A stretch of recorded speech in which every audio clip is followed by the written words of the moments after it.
Good afternoon, everybody. Welcome to Young, Black and Bold as part of the Black and Bright First Nations Literary Festival. Before we get into the main conversation panel, I'm going to introduce our yarn bomber for today. His name is Beau Winden, and he is a neurodivergent writer of Wiradjuri descent. He writes YA poetry and creative nonfiction, and he asks that if you see him out in public, you please excuse the nervous chihuahua energy he emits, which I think is an infectious energy. Please welcome Beau. Woo! Thank you. Is this working? Hello?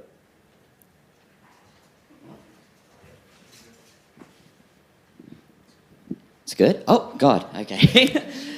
All right, let me tell you some things that likely would have happened to me if I were born a couple of generations earlier than now. 1. My skin tone would have had me stolen from my family. My history would be shredded, and I would be trained on how to assimilate into a society that doesn't really want me to be a part of it, but also doesn't want me to be a part of my own society, my mob, either. Control is a core quality in this colony. 2, I would have been locked away. The disordered alphabet attached to my mind would have given me a ticket to an ice pick, and it'd be set on a path through my eye socket to sever the crazy away. Cut the repetitive actions and quickly curse thinking straight from my brain before it disturbs my surroundings, disrupts the denizens, destroys the delicate calm of a colonial system designed to draw up those that designate themselves the majority of this so-called democracy. 3, I would have burned myself to oblivion before I let either of those things happen. Hi, my name is Beau, and I'm a neurodivergent writer of Wiradjuri descent. That's how I introduce myself. My labels, my identity. Phrasing is very important if I want to fend off the fury of those not a part of my communities. So you see, I say Wiradjuri descent instead of I'm a Wiradjuri man because so much of my culture has been stolen from me that straight up calling myself a Wiradjuri man sets settler expectations that I doubt I can live up to, and I'm tired of arguing about it. This colonial commonwealth has created commands for what my mob should be like, for how much is enough for their satisfaction. You can't be full blood. Okay, first off, go fuck yourself. And when you finish, fuck yourself again. You can't be full blood, you fuckwit. What is full blood? We could split every vein in the city, and what seeps out would all look the same. But still, you find ways to police us, desperate to decrease us, as if erasing us is the key to erasing your white guilt. I say neurodivergent because disabled or autistic sets up expectations that I don't traditionally match. Never mind the meltdowns that I muffle and shuffle into the corner. Nah, y'all don't want to see that. What did the police say? Disturbing the peace? A public nuisance. That's what they call me when I can't control my conscience and conform to acceptable standards. A public nuisance. And so I shelter the continuously looping rituals that consume me and my inability to just do something normal. It's normal, Beau. It's not a big deal. Why are you making it such a big deal? Just fucking do it. I wish I could. I really, really do. I'm exhausted. I am always so very exhausted. And yet still, even those labels that I've minimized provoke statements and questions from people that aren't part of my communities feel entitled to make. They've made it their place to police our positionings.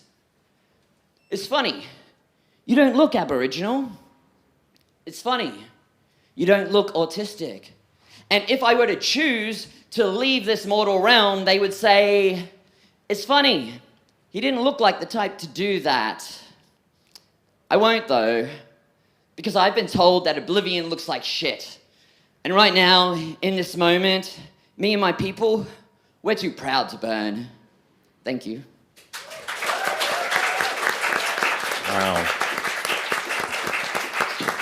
Thank you so much, Beau. That's an amazing piece. So stunning. Beautiful.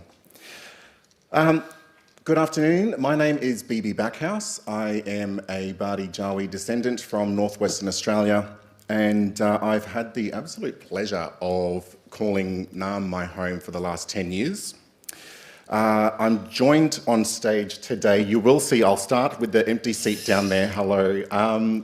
There was meant to be a third panellist, of course, Davey Thompson. However, Davey wasn't able to join us for this conversation today because he's had some very exciting news. He's actually in Paris at the moment. For anyone who might follow him on Instagram, he was live streaming. For us. He's, as you might know, Davey was recently in the show called All My Friends Are Racist on ABC. And Davey and the show's writer and creator, Enoch, are in Paris taking part in the Series Mania television conference for the international premiere of All My Friends Are Racist, which I think is an absolutely fantastic achievement. So we wish Davey all the best. He's here with us in spirit, in presence.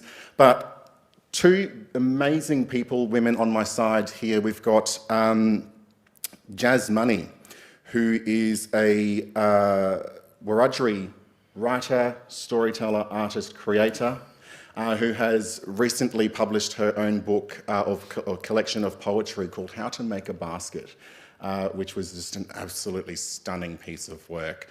And also Tila. Got Tila here, and Tila is a Wiradjuri and Walwan lawyer, activist and storyteller. Young Black and Bold is a project that these three creators undertook over the last few months. I think you started in around October, is that right? I can't remember exactly when. A while ago anyway. And what these artists and creators were tasked with doing was to communicate about what it means to them to be a Black writer, to be a Black creator, and the different experiences and definitions, different avenues that you can take and what it means to them. So what was that opportunity like,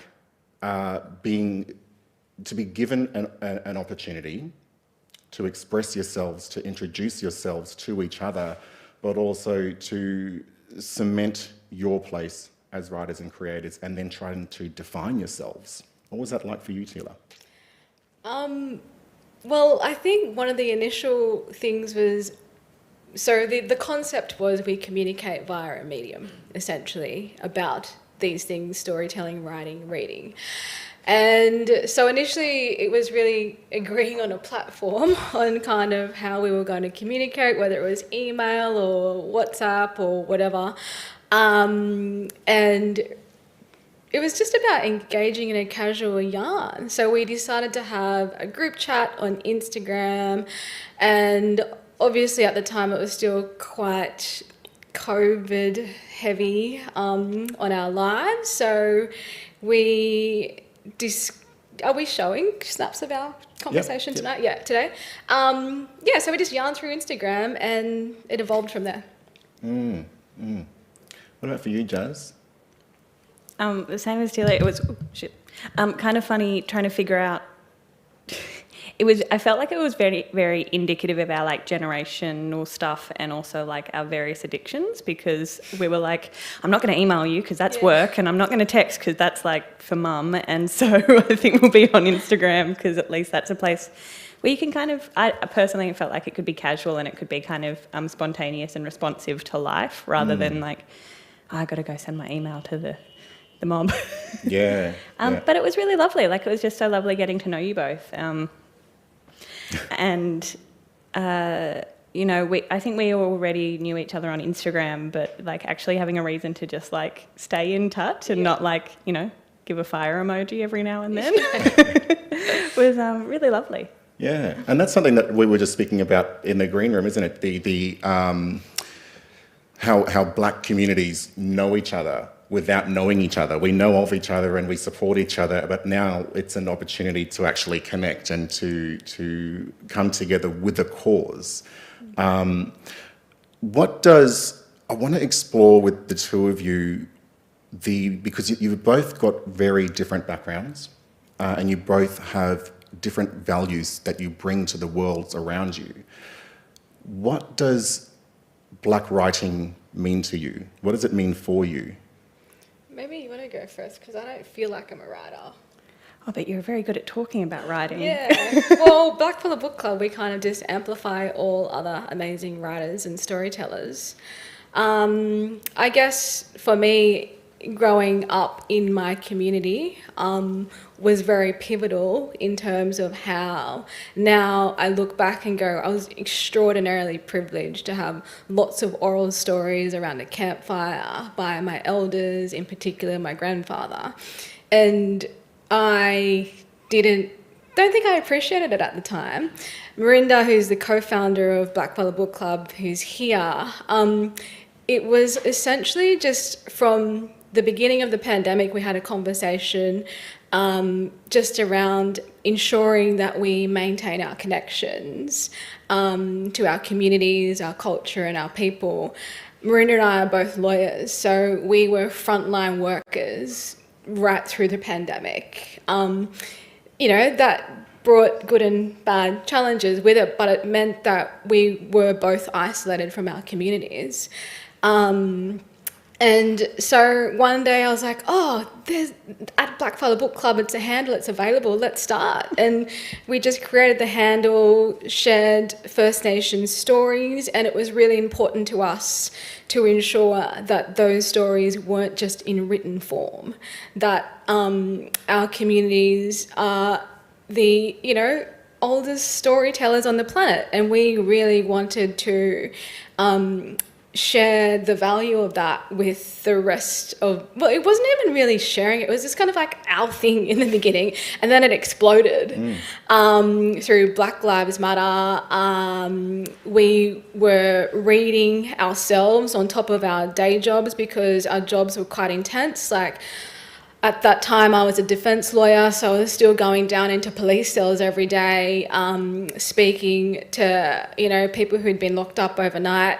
The courts didn't stop churning. The police didn't stop policing people and locking mob up. And so on top of the intensity, I think, especially around the time we started Black Book Club, there was so much uncertainty in the community about the way in which the coronavirus was going to affect our communities. I was in Sydney where it exploded, but I still had to go to work. So not knowing where any of that was, and I just think it was such a real grounding thing to have at Black Book Club, to ensure that we were maintaining those connections, that we understood our cultural obligations, and that we were sharing those stories, whether they were written form, stories, dance, whatever, with the rest of the community, and everyone seemed to really love it. It's really amazing. So that's why I don't call myself a writer. I prefer storyteller. That's the ways in which I've come to know the power of stories, particularly through elders. What was that process like, starting the Blackfella Book Club, building an audience and seeking that engagement? What was that process like? Well, we actually had no plan, and we still don't. Like, everyone thinks there's this amazing engine behind Black Book Club, but in fact, it's the amazing First Nations storytellers that are offering the world, I think, really amazing imaginations of what our futures are, and we have a really nice international community connected to it, and it was just really about reviewing the books we were reading, and people were really capturing on to that. And it then kind of led into Black Lives Matter. And I feel like lots of non-Indigenous Australians at that point in time took it upon themselves and felt an onus to really learn the truth of our history. And so what we had seen was a lot of people absorbing First Nations stories, and so that's how Black Book Club itself, it was just an organic community, and we love calling it a community. But yeah, there's no plan, there's no money behind it, and it's just the people in the community make it. Yeah. We love that. Yeah, absolutely. I think it's a really fantastic community that you have built on that particular platform. It's very current, it's very relevant, and it's been for me, just to witness as a follower,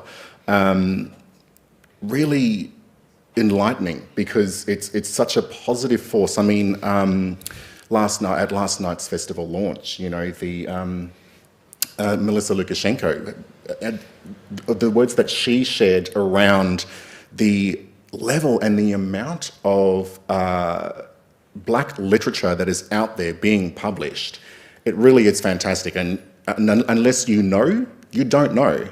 And so I think what the two of you are doing with the Blackfellow Book Club is such an important initiative, but it really does just amplify what's already there and what's already existent, but just giving it an additional voice. Totally, and Yeah. like, you know, we'd love for more First Nations book clubs to pop up and amplify that. And I know, you know, Marinda and I have always said we're not the only platform with this, but in sharing these stories, because so many other people are. But yeah, we really love it, and it's actually kind of hard to keep up with on top of everything else. Yeah, it really is fantastic. Jazz, you're a published writer, on many different, an award-winning published writer at that. What drives you? What motivates you? Where does your storytelling come from? Well, it's interesting what you're saying about being a storyteller, and because that's very. I work in poetry, but I also make art, and my training is as a filmmaker. So I was always driven to like sharing stories. And in filmmaking, you're usually sharing stories with, you know, you create collectively. And working in the arts, there's a lot of collaboration and stuff. And so I started writing very privately. It was like my little thing that I wasn't going to share. And so that changed over time. And I realised just how incredible the like First Nations poetry community is. That's what, you know, that was my entryway into this whole world. And everyone was so generous and gorgeous, and I felt so safe to share the stories that I was, you know, feeling and the things that I was going through, which were very personal, but then also realising, you know, if you write, there is a possibility of an audience.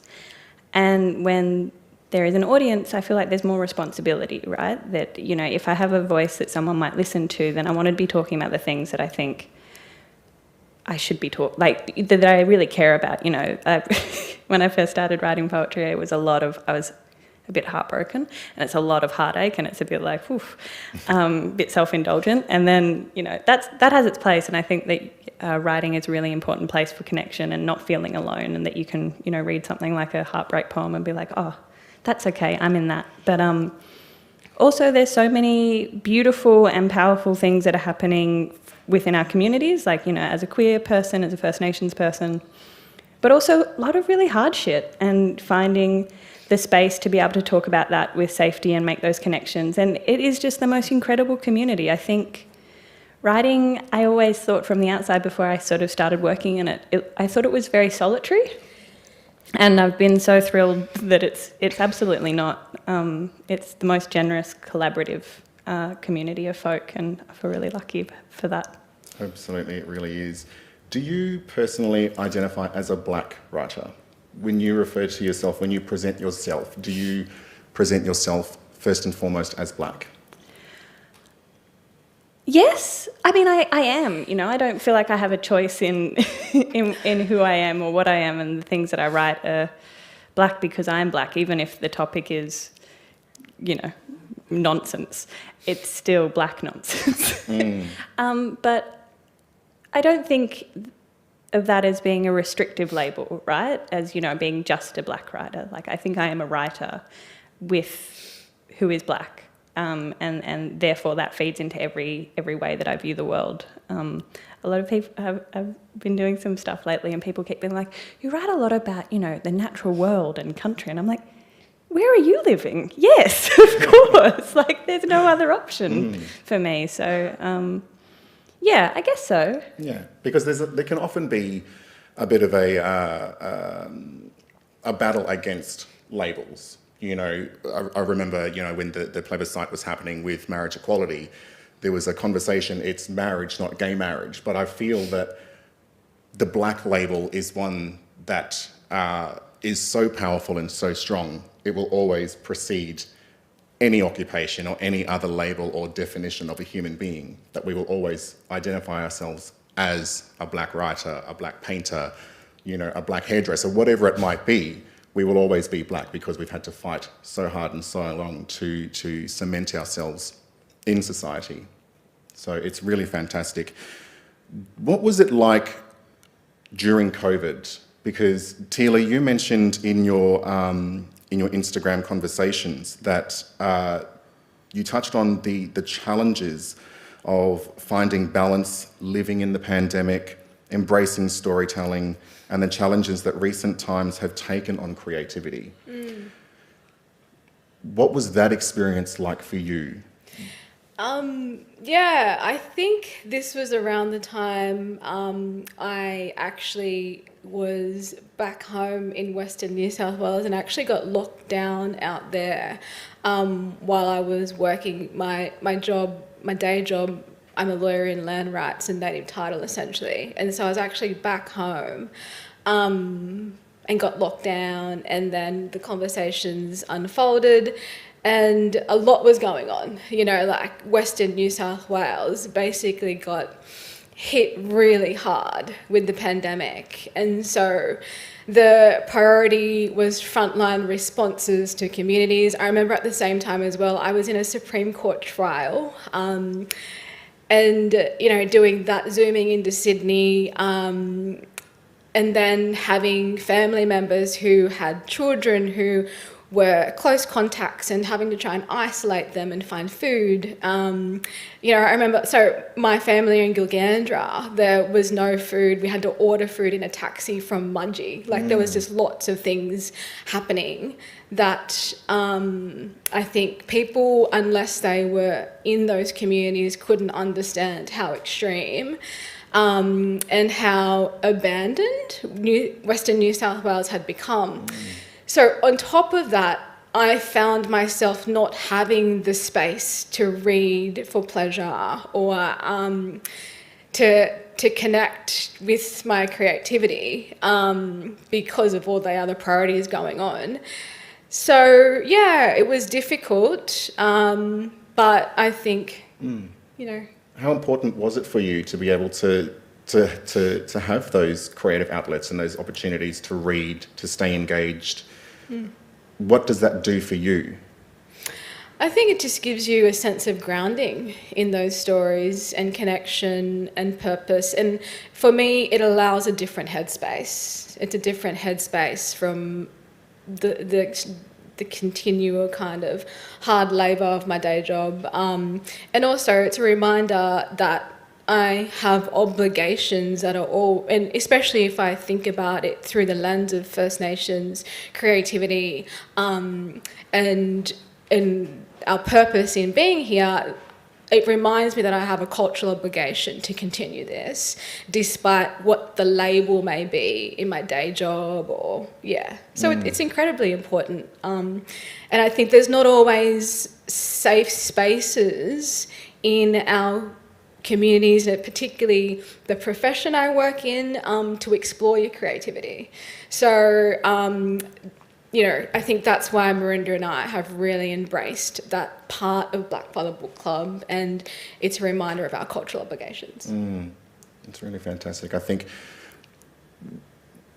the identity of Australia's First Nations people, the fact that we have been artists and performers for more than 60,000 years, the creative facets that we can explore are so central to our being.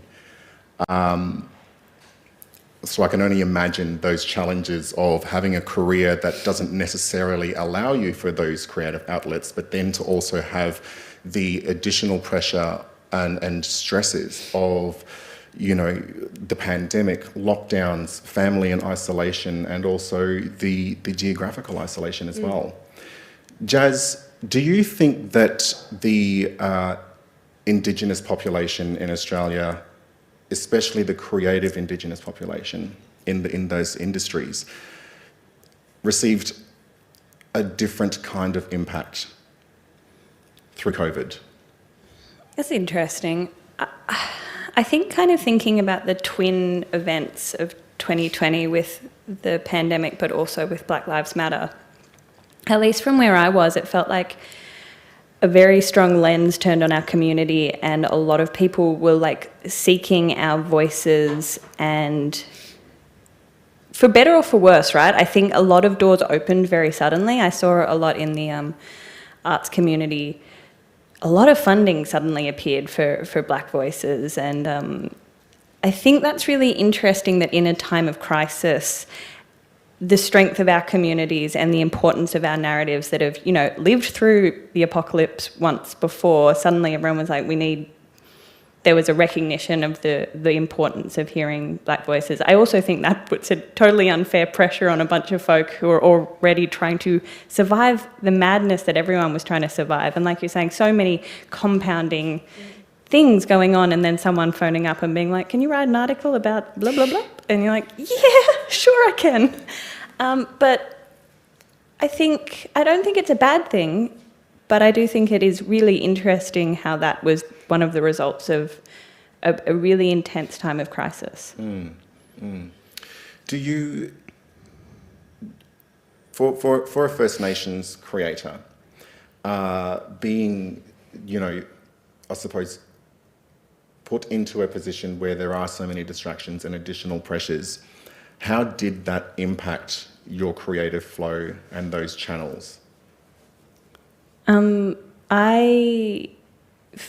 so impressed that you were able to read a book over the last few years. I feel like I really, really struggled to get through a few pages, which is maybe why poetry has been such a solace, like as a reader, just as much as a writer, because you can get such a rich universe within a page.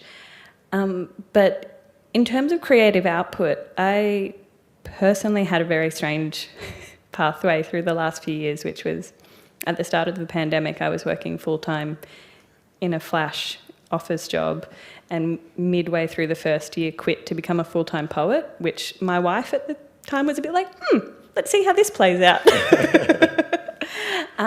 But it was really so soothing to be able to have creative outlets in such an intense time. And where I was living in the Blue Mountains, we were just coming off the back of the most devastating fires and needing respite and needing to not be on someone else's inane demands was really, really soothing for me. And so I actually managed to be quite creative and had a book come out and had all this like mad stuff happen, which was really, really lovely. But it also, at times it felt,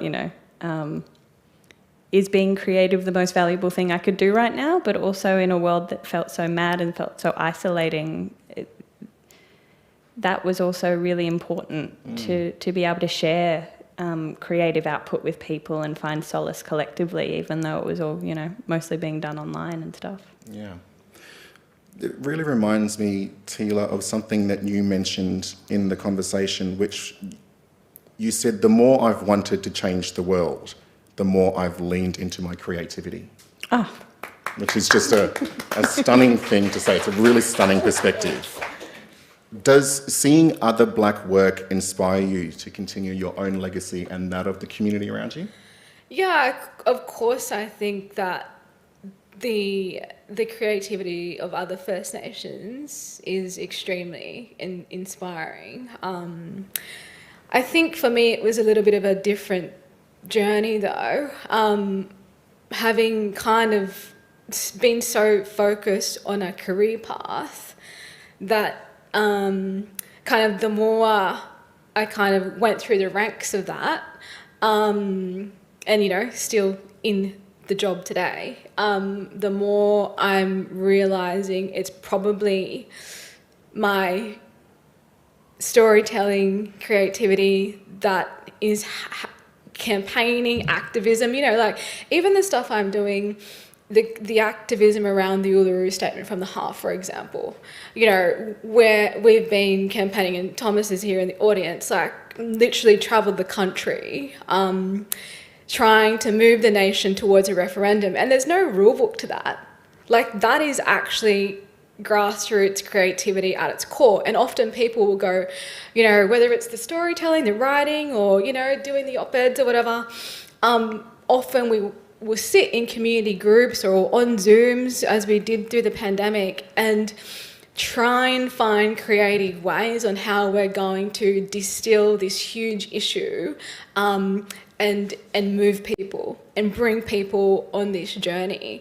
And even that, you know, it's not part of my day job, but it has absolutely required creative ways. There's no rule book in Australia how to get to a referendum. There's no rule book how to wind people up and touch their hearts enough to care about First Nations voices, treaties and truth-telling. So, and you know, this creativity had to come off the back of people in houses of power, parliament, prime ministers consistently putting up roadblocks in front of us. So in terms of that, I honestly think it's been utilising that legal skill set, but then finding how to harness it in creative ways. And I've realised that's probably where I'm probably having more of an impact than anything. That reminds me of something I saw down at Acme yesterday. I was going through their new hang that they've got down there, and they have this like corner that's been curated by Gary Foley, and there's all these clips of him in country practice from like, is that the 70s or the 80s? I'm too young to know, but some telly show from some time, but a big deal. And there's this quote there that says, you know, being in country practice probably was the greatest impact he had on white society at that time, with all the incredible activism he was doing then. But he was like, that was the thing that actually got into people's lounge rooms and actually changed their opinions and humanised, you know, a black face on the telly.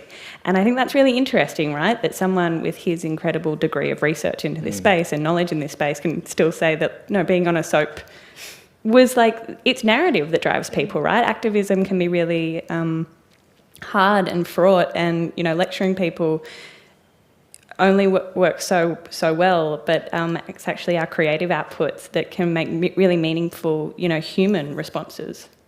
Absolutely. Art and creativity just allows for such human connection and togetherness. And I think when we've got black creators and black artists coming together to showcase their work, you know, it's more than just a togetherness of the black community. We want to see togetherness of all communities, to see other non-Indigenous people being immersed in our own culture. So I think that's a really fantastic thing. And there is this massive increase in opportunities for black creators.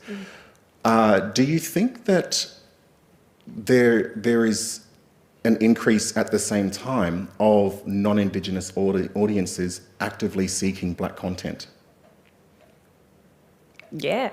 I feel like you would know this really intimately, running the Blackfellow Book Club. Yeah, there is absolutely, I think, a yearning to absorb more First Nations content, creativity.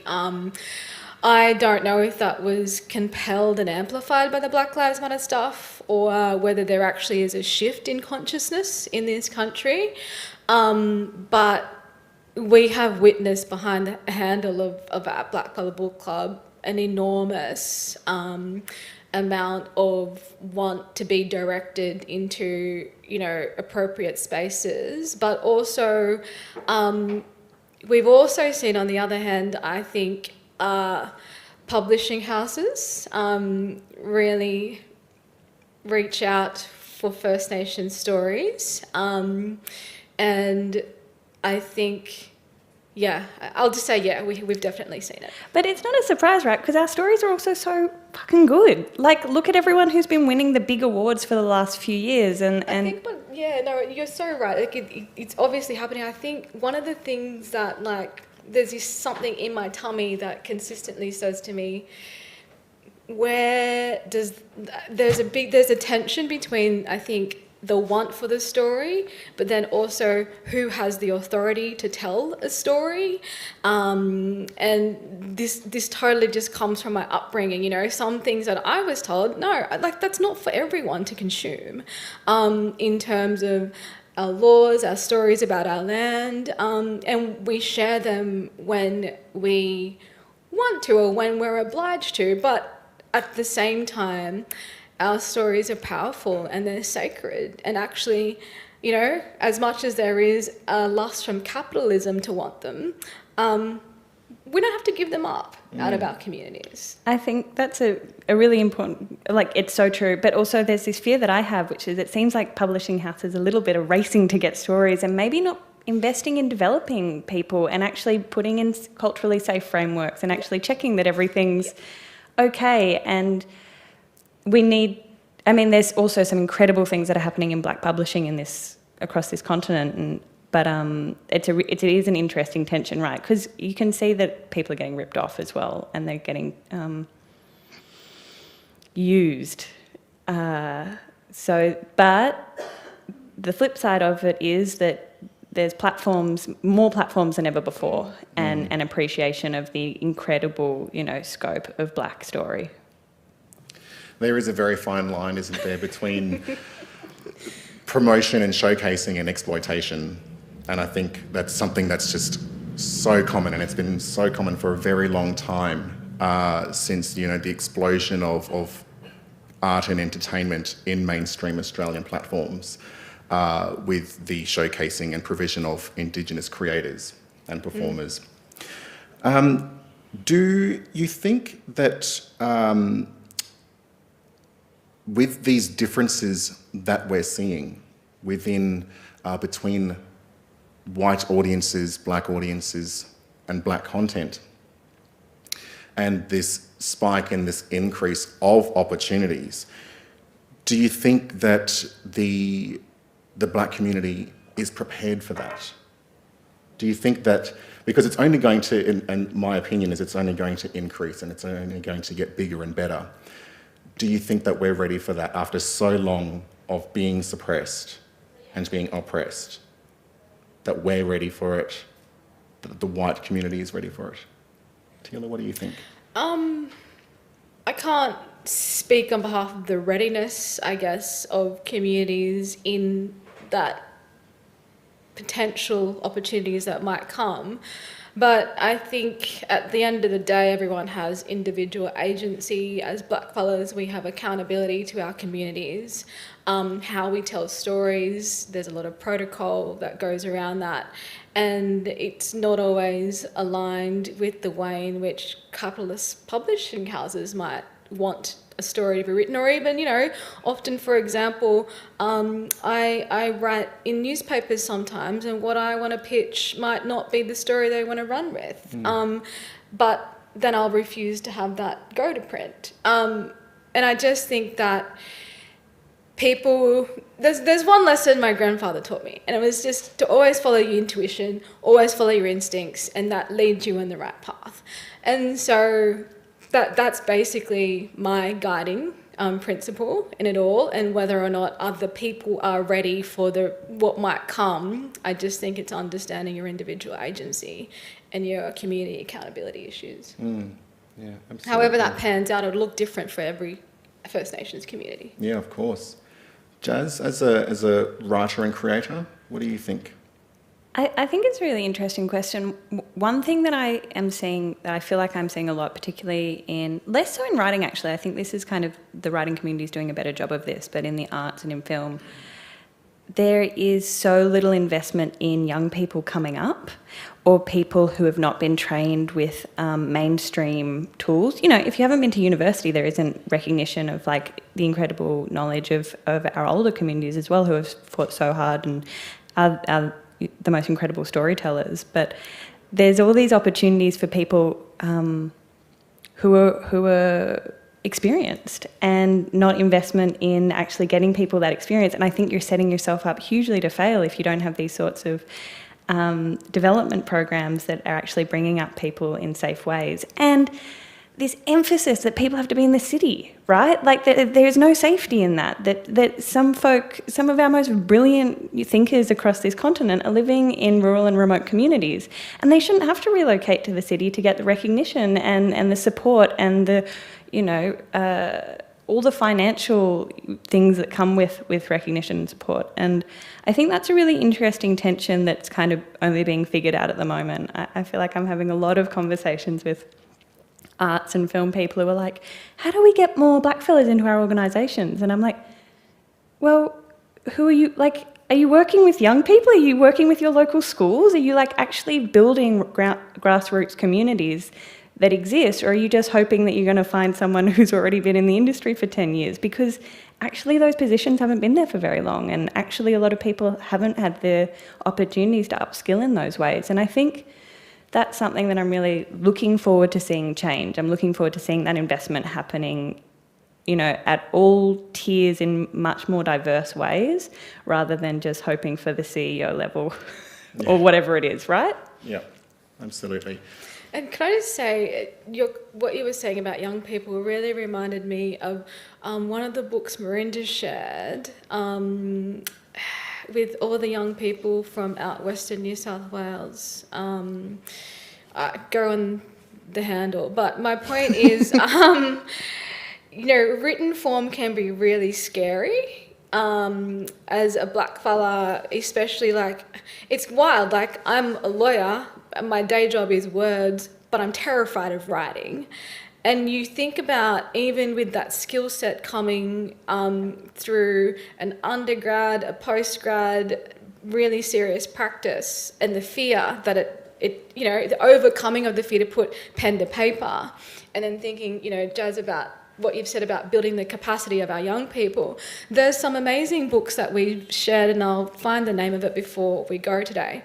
But young people are so bloody talented. Like, our young black kids are so smart. We've seen so many stories, songs, lyrics, poems, short stories that are particularly in collections of books lately. And the issue is the stories are there. Every black fella has inherent value in the stories that they hold, whether they have capacity to tell them or whether they have capacity to write them is really here nor there. It's so much about the fact that our kids, our young people, are some of the most powerful storytellers, I think, in this country.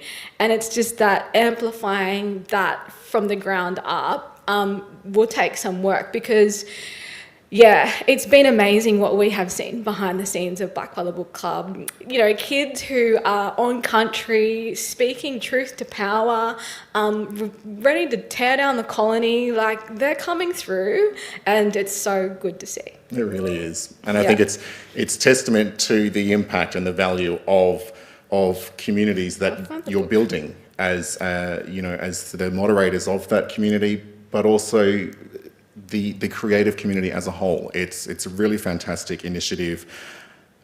Given everything that we've spoken about and this focus on the future for young people, Jazz, what matters to you now, and what's the most important factor for the future for you? Actually, thinking about young people really makes me think a lot about, and I just touched on this before, but I want to reiterate it. I feel like I'm really part of a generation that has had a lot of support. You know, I feel like there's a lot of black writers around my age who are getting published and are getting, you know, read widely. And we owe such an incredible debt to our elders and our senior storytellers who have fought so hard to break through to these spaces. And I don't think that those folk are getting the same opportunities, right? I think there's this real thirst for young voices, and not enough opportunities being afforded to our senior storytellers. And I think that is something that I'm really looking forward to seeing change. I think we have heaps of competitions and prizes for, like, young black voices. And what about, you know, our older folk who might not want to put pen to paper but have stories and really have so much to share, and I don't think get the recognition that we need. So I'm looking forward to seeing that sort of diversify and change. And I completely agree, Taylor. I think books can be this incredibly elite tool, and, like, you have to, there's so many things that prohibit access to a book, which is, like, cost, access to a library, the ability to read in that language, the want to read in that language. And I think like we need to really break down those colonial barriers and see more people writing and telling stories in the languages that they want to tell them in and in the forms that they want to tell them in, and, you know, returning to oral traditions and really finding ways to make that a more mainstream experience, where and when people want to share them, right? And keeping things local as well. That's something that I think I don't know, like I'm a Koori, so I've got like East Coast bias, but the whole country has East Coast bias, right? Like I think broadening up the scope from Sydney and Melbourne is going to be critical and is so critical. And just the book I was thinking of that I had in mind when I was explaining the amazing generation that are coming through, it's called Homeland Calling, and it's edited by Ellen Van Nerven, and it's Homeland Calling, Words from a New Generation of Aboriginal and Torres Strait Islander Voices. Yeah, we've shared it a couple of times. There's just so many powerful yarns in there. Absolutely amazing. We're going to open up the floor for some questions now. If anyone in the audience has something to ask either Jazz or Tila. Yes, please. We're just going to get a microphone down for you.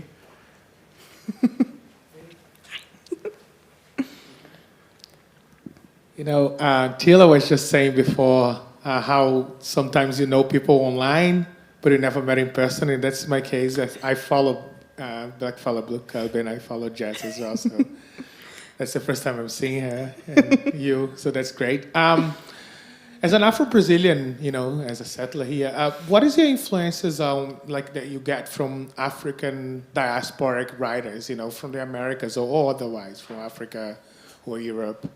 Do you have any? Do you read African thinking, and what do you think of it, and how does that can shape it out, or, you know, like, how can we exchange more thinking between our peoples? Great question. Yeah, it is. I think personally, actually, I'm really curious to hear what you're going to say as well about like platforming Indigenous voices globally on Blackfellow Book Club. But I'll just say quickly, I think what Afrofuturism has done and the way that it has fed into Indigenous futurisms, and that sort of like beautiful helix of storytelling has been so critical in kind of forging new pathways of envisioning what writing can do and what it does do, and how telling our stories with hope and with power can see that realised. And I think, I also think, I don't know enough about the history of this, and I'm not a good academic, so, but I have learned a lot from reading African literatures and the way that it eschews sort of Western narrative form, and I think that has been something that I see a lot in our First Nations writers here and globally. You know, a global Indigenous experience is one that plays with time and understands time in a really different way and understands voice in a different way, and that's something that I feel so grateful to have as a reader and also as a writer. Yeah, I thought the exact two same things, actually. It totally is about that imagining of futurisms. And to be honest, Miranda's probably very more in a better position to speak to this because she has a nice relationship with the international community behind our handle. But it absolutely is about that imagining, that suspension of time as well, how we see the world through a different realm. And I think the capacity to really bring our imagination to a point that, you know, yeah, we are here in this time and space, but there's going to be a whole different time and space, and it's going to imagine, what we're imagining now is going to impact on the future. And that's how I've seen it play out in terms of those relationships and connections through storytelling. Thank you for the question. That was amazing. That's brilliant. Next question.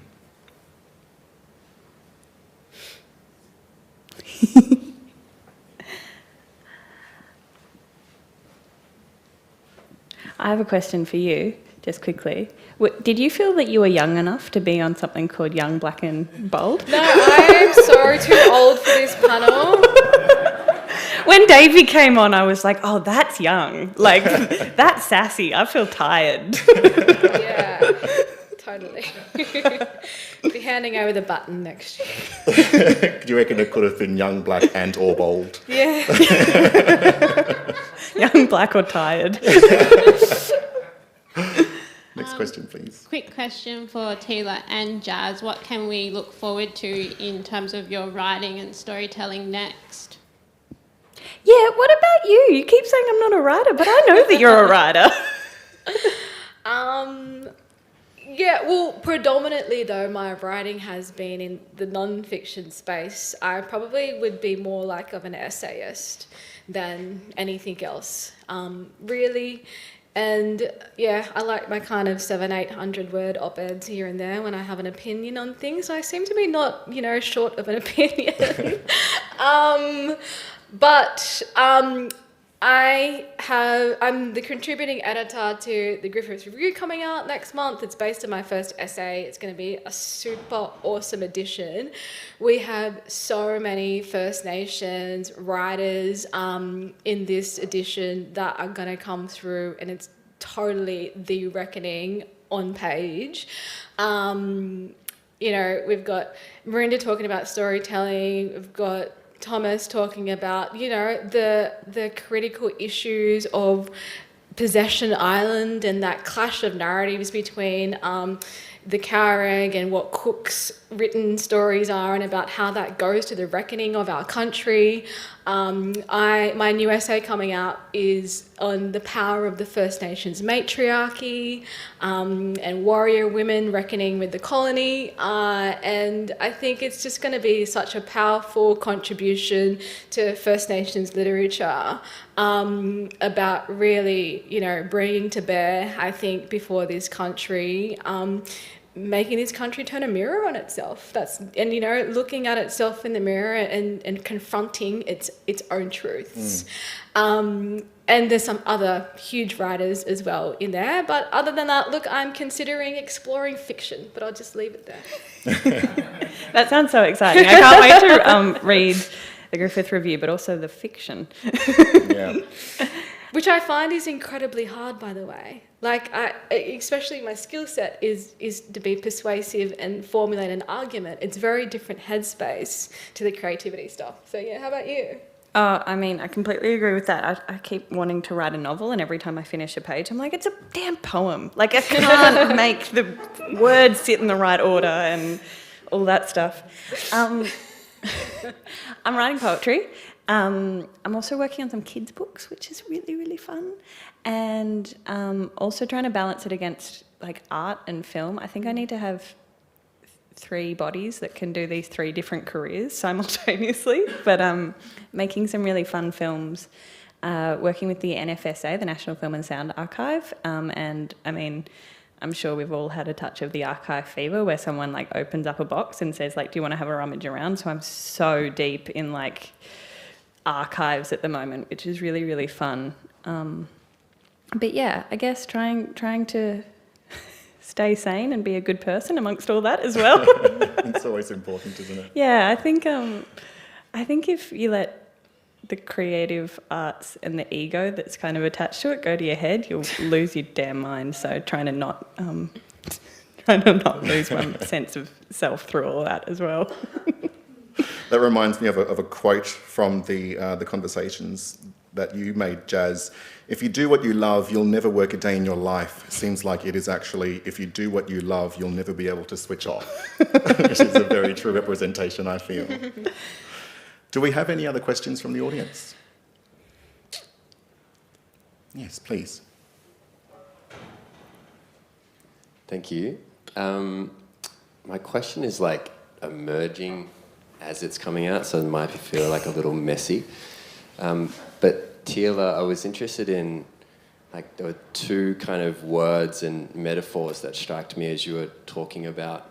One, the kind of, the engine behind Blackfella Book Club, and also coming up in the ranks of work. And I thought the role of First Nations artists, creators, writers, of bringing our language into the colonizer language but also a responsibility to reimagine the colonizer language as well, and being like aware of like these very militaristic or industrial words and metaphors that we've inherited and been conditioned by. So I don't know if that... Yeah, maybe you just want to keep explaining it to us, kind of. Yeah, or like, I guess in a way of maybe for each of you, the tensions that you're experiencing, and like, again, trying to bring your language into white spaces and white formats like books, but also trying to reimagine white language as well, like maybe the tensions or the difficulties or challenges. Yeah, no, I really feel what you're saying, and in response to that, I'm kind of struggling to find the words to respond in terms of especially the different realms and formats where, as First Nations peoples, we are trying to articulate what's inside and what's behind us to put it into the world. You know, even if you think about First Nations languages and trying to translate them, they're so difficult to translate into English form. Like, you know, there's one word we have in Wiradjuri, which is Yinjamara. And you could say it means respect in English, but actually it's more than that. It's respect, it's how you live, it's how you honour the things around you. And there's always that, I think, black voice inside that wants to get out. And there comes a point I've found when I have tried to put pen to paper, especially, it's what voice am I honouring? Like, is it that of the ancestors, or am I writing something to appease the coloniser? And there's that constant tension between where do you find the sweet spot in your words? Because you can often feel, as a First Nations storyteller, there absolutely are ways in which you can say what you want, but the coloniser just completely switches off. Or you have to harness that kind of black voice inside to really weaponize your words enough to persuade or to make colonisers realise that, in fact, you know, what we have to say matters. And it doesn't just matter on paper. I think for us it matters in terms of we want to be able for people to read it and then take action. And I think that's where I always try and find that sweet spot into what I'm trying to articulate on paper and encourage people to feel it and go do something. Like, don't just absorb what we are putting and then go, oh, that's nice, and throw the book on the shelf and walk away. Like, every time I write, I'm very conscious that I want someone to take action. I might just comment on that. I'll just become your third panel member. Yeah. I feel like there is a bit of a tension in the sense that, you know, literary criticism requires you to engage with the colonial canon in some way and say, what about this was good from that perspective? And that thing that Tila said about, well, all stories are sacred, and stories have an inherent value regardless of what you say about them, because they do this thing with a metaphor, or they use this vocabulary and these big words. I think there's an inherent kind of paradox in some of what we're doing on Blackfella Book Club, and we try, I mean, even the concept of Blackfella Book Club, like, we don't just talk about books, we talk about stories, and so it's not really a book club in that way. So we're kind of deconstructing what people see as literature, because, I mean, from a blackfella perspective, literature is written into the land, and it's not necessarily about writing. It's about stories and people and relationships and country. So, yeah, there is kind of a conflict there. Thank you so much for your contribution, Marinda. And the more, sorry, I should just say, on top of Marinda's point, the more we've reviewed books and engaged storytellers, you see all the stories. Like there is no, in our view, there's no fiction and non-fiction to us. All of the things we're sharing on the platform are all seriously interconnected. Everyone's pieces of work are talking to each other. And it's just a really amazing community to be behind and witness. Like, I feel like it's given us a life in so many ways. Absolutely. We are out of time, but I think to speak to those points as well, I think one of the most wonderful things about being a creator in the Black community is that we will never fully understand or know the lives, the impact we have on the lives of people we will never meet. And the work that we do, the work that the two of you do, the work that any creator out there does is laying one more stone in the path for the future of the creations, you know? So I think it's a really fantastic thing to be a part of. It's a really wholesome and fulfilling community. I thank you, Jazz. I thank you, Tila. I thank Davey, and we also thank Bo. Thank you, everybody, for coming. Thank you, baby.